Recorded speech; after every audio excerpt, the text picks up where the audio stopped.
అందరికీ నమస్తే. నేను మీ రేవతి దళవాయి. మన ఆంధ్ర స్పెషల్ గుత్తి వంకాయ కూర అండి. ఇవి బాపట్ల వంకాయలు, అర్ధ కేజీ బాపట్ల వంకాయలండి. శుభ్రం చేసి పెట్టుకోవాలి. ఒక 5-6 ఉల్లిపాయలు తీసుకుందామండి. మీడియం సైజు ఉల్లిపాయలు తీసుకొని ముక్కలు చేసి కట్ చేసుకొని పక్కన పెట్టుకుందామండి.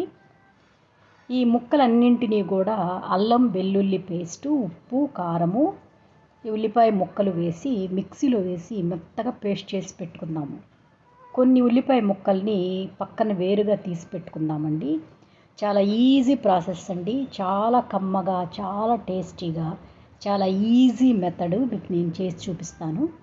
ఈ సైజు ఉల్లిపాయ ముక్కల్ని కట్ చేసుకుందామండి. చూసారు కదా, చూడండి ఇట్లా నెమ్మదిగా ఉల్లిపాయలు కట్ చేసేసుకొని ఉల్లిపాయలు, అల్లం వెల్లుల్లి పేస్టు, పసుపు, కారము, ఉప్పు అన్నీ వేసేసి మిక్సీలో వేసేసి పేస్ట్ చేసి పెట్టుకుందామండి.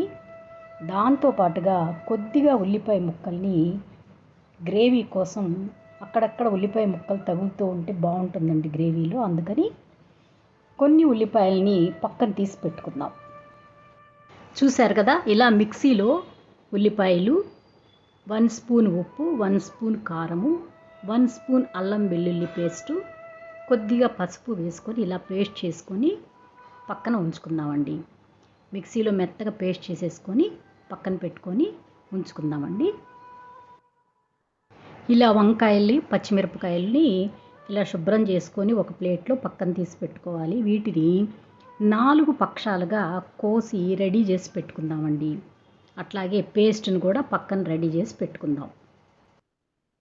చూశారు కదా, అలా 4 పక్షాలుగా వంకాయల్ని కట్ చేసి పెట్టుకొని ఈ పేస్టుని ఆ వంకాయల్లో కూర్చాలండి. బాగా లోపలికి కూర్చి అన్నీ రెడీ చేసుకొని చక్కగా ఒక ప్లేట్లో వివరంగా చేసి పెట్టుకుందాం. ఆ తర్వాత బాండీ తీసుకొని పొయ్యి వేడెక్కిన తర్వాత బాండీలో నూనె పోసి నూనె వేడెక్కిన తర్వాత 4-5 వెల్లుల్లిపాయలు, ఇందాక తరిగి పెట్టుకున్న ఉల్లిపాయలు, కరివేపాకు వేసి కొంచెం వేగనివ్వాలండి. వేగిన తర్వాత ఈ వంకాయల్ని ఆ నూనెలో ఒకదాని పక్కన ఒకటి చక్కగా పేర్చుకొని వాటిని అట్లా అమర్చుకొని పెట్టుకోవాలండి. ఆ తర్వాత మిగిలిన పేస్ట్ని దానిపైన వేసేయాలి.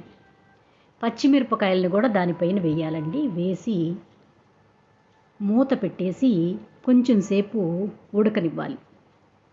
చూశారు కదా, చక్కగా ఉడికిపోయింది. ఉడికిన తర్వాత